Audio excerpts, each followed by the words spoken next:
బాగున్నారా? నేను చాలా బాగున్నానండి. ఈరోజు మంచి రెసిపీతో మీ ముందరకు వచ్చానండి.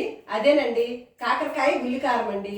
మంచి టేస్టీగా కాకరకాయ ఉల్లికారంకి కావలసిన పదార్థాలు చెప్తాను రండి. కాకరకాయ కావలసిన పదార్థాలు ఇదిగోండి. 1/2 కేజీ కాకరకాయలు తీసుకున్నాను. ఆ మీద పొడుపులు అనేవి తీసి శుభ్రంగా క్లీన్ చేసి ఉప్పు పసుపు వేసి నానబెట్టానండి. 1/2 కేజీవి. మీకు ఇష్టంగా చేదు తింటాము అనుకుంటే ఆ పొడుపులు కట్ చేయవలసిన అవసరం ఉండదు మీద. నేనైతే లైట్గా కట్ చేశాను. తర్వాత ఒక 2 మీడియం ఉల్లిపాయలండి, ఒక 10 వెల్లుల్లి రెబ్బలండి, 2 స్పూన్లు ధనియాలండి, 1 స్పూను జీలకర్ర, ఒక 2-3 స్పూన్లు పుట్నాల పప్పు, ఒక 2 స్పూన్లు కొబ్బరి పొడి అండి. ఇప్పుడు మనం ఇవి చక్కగా ఒక 20 నిమిషాల పాటు ఉప్పు పసుపు వేసి నానబెట్టాం కదండి. ఇందులో సేదంతా పిండుకుందామండి. మనం ఇందులో వాటర్ పిండుకుందాం. చక్కగా సేదంతా వచ్చేద్దండి. మనం చక్కగా వేపుడు వేసుకోవచ్చు. చేదు అనేది అసలు ఉండదండి, చాలా బాగుంటుంది ఈ కాకరకాయ ఉల్లికారం. నేనైతే ఇక్కడ 1/2 కేజీ కాయలు తీసుకున్నానండి. లేత కాయలు తీసుకోండి. మీకు ఇటు విత్తనాలు కానీ ఇష్టం లేకపోతే అవి కూడా తీసి పక్క పెట్టి నూనెలో ఫ్రై చేసినప్పుడు ఆ విత్తనాలు ఫ్రై చేసి వేయండి, చాలా బాగుంది. నేనైతే తీయలేదు, ఈ విత్తనాలతో పాటు వేగిస్తాను. చాలా బాగుంటుందండి. చూడండి, మనకి ఇప్పుడు ఈ కాకరకాయ ముక్కలన్నీ పిండేసుకున్నాం కదా. చూడండి ఎంత పసరు వచ్చిందనమాట. ఇదంతా సేదండి. ఇది పక్కకు తీసి పెడదాం. ఇప్పుడు మనం స్టవ్ వెలిగించుకుందామండి. ఒక కడాయి పెట్టుకుందాం. ఆయిల్ పోసుకుందాం మనం ఫస్ట్. ఈ ఆయిల్ బాగా వేడి అవ్వాలండి. వేడైన తర్వాత మనం పిండుకున్న కాకరకాయ ముక్కలు అందులో వేసుకోవాలి. చక్కగా ఫ్రై చేసుకోవాలి. అస్సలు చేదు ఉండదండి. పిల్లలతో సహా పెద్దోళ్ళతో సహా ఇష్టంగా తినేస్తారండి. నేను చేసినట్టు మీ ఇంట్లో ఒకసారి ట్రై చేయండి, చాలా బాగుంటుంది. బాగా వేడైన తర్వాతే మనం పిండుకున్న ముక్కలు అందులో వేయాలి. వేడయిందండి. ఇప్పుడు మనం వేసుకుందాం.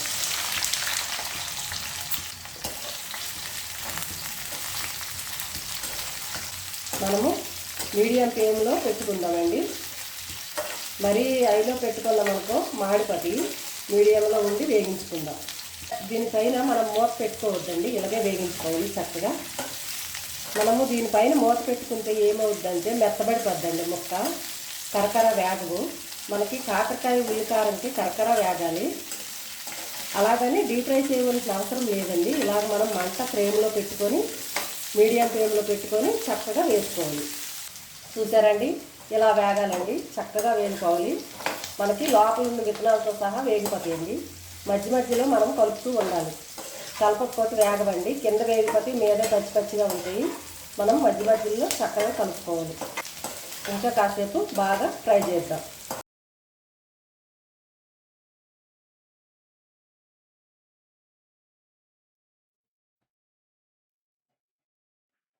ఇప్పుడు మనం ఒక మిక్సీ గిన్నె తీసుకుందాం. అందులో ఒక 10 వెల్లుల్లి రెమ్మలు, ఒక 2 మీడియం సైజు ఉల్లిపాయలు, కొబ్బరి తురుము, పుట్నాల పప్పు, జీలకర్ర, ధనియాలు. మనము ఇందులో కారం వేసుకుందాం. కారం వేసుకొని మిక్సీ పట్టుకుందాం. మనం ఎంత కారం అయితే పడుతుందో అంత కారం వేసుకుందాం. ఇదిగో ఇక్కడ నేనైతే 2 స్పూన్లు, గట్టిగా 2 స్పూన్లు వేస్తాను.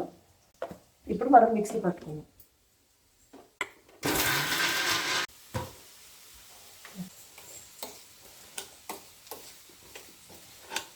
అయిపోయిందండి. మరీ మెత్తగా పట్టవలసిన అవసరం లేదు, అలాగని మరీ గరక్గా ఉండొద్దు, మీడియంగా ఉండాలి. ఇలా ఉంటే సరిపోద్ది. ఇవి ఇప్పుడు ఏగి పనియండి. మనం వేరే గిన్నెలోకి తీసుకుందాం.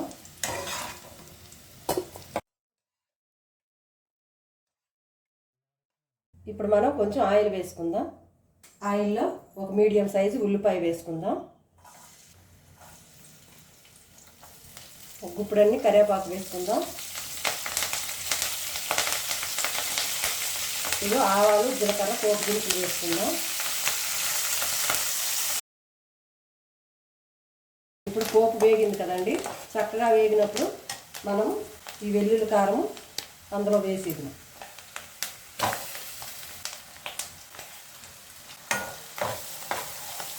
ఇప్పుడు ఈ కారం చక్కగా అడుగు పట్టకంతా చక్కగా వేయించుకుందాం.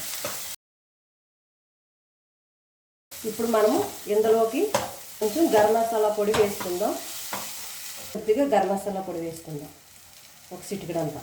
కొద్దిగా జీలకర్ర మెంతుల పొడి వేసుకుందాం. జీలకర్ర మెంతుల పొడితోని గరం మసాలా పొడితోని చాలా మంచి టేస్ట్ వస్తుందండి. ఇప్పుడు మనం ఈ కాకరకాయ ముక్కలు అందులో వేసుకుందాం. వేయించుకుని పెట్టుకుని కాకరకాయ ముక్కలు మనం వేసుకోవాలి. ఇప్పుడు మనం అంతటికి కలిసేటట్టు కలుపుకొని పట్టించుకుందాం.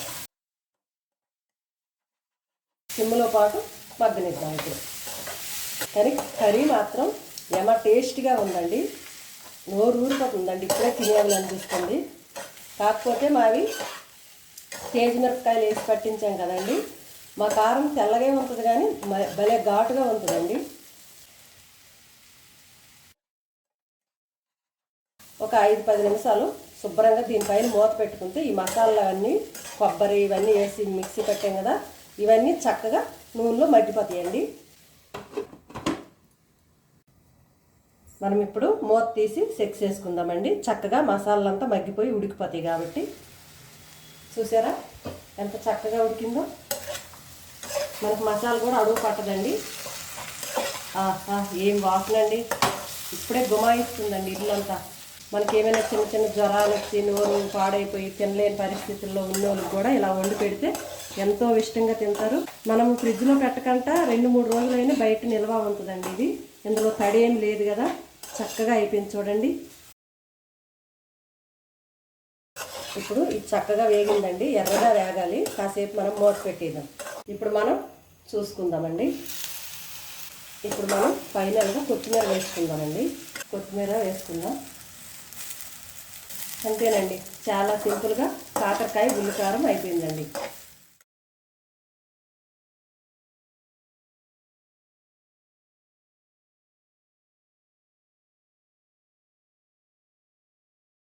చూసారా కదా ఫ్రెండ్స్, కాకరకాయ ఉల్లికారం వేడి వేడిగా గుమగుమలాడిపోతుంది. మీ ఇంట్లో కూడా ట్రై చేయండి. ఎలా వచ్చిందో కామెంట్ చేయండి. ఈ కాకరకాయ ఉల్లికారం మీకు కనుక నచ్చినట్టయితే లైక్ చేయండి, షేర్ చేయండి, సబ్స్క్రైబ్ చేయండి. పిల్లలతో ఎంజాయ్ చేయండి.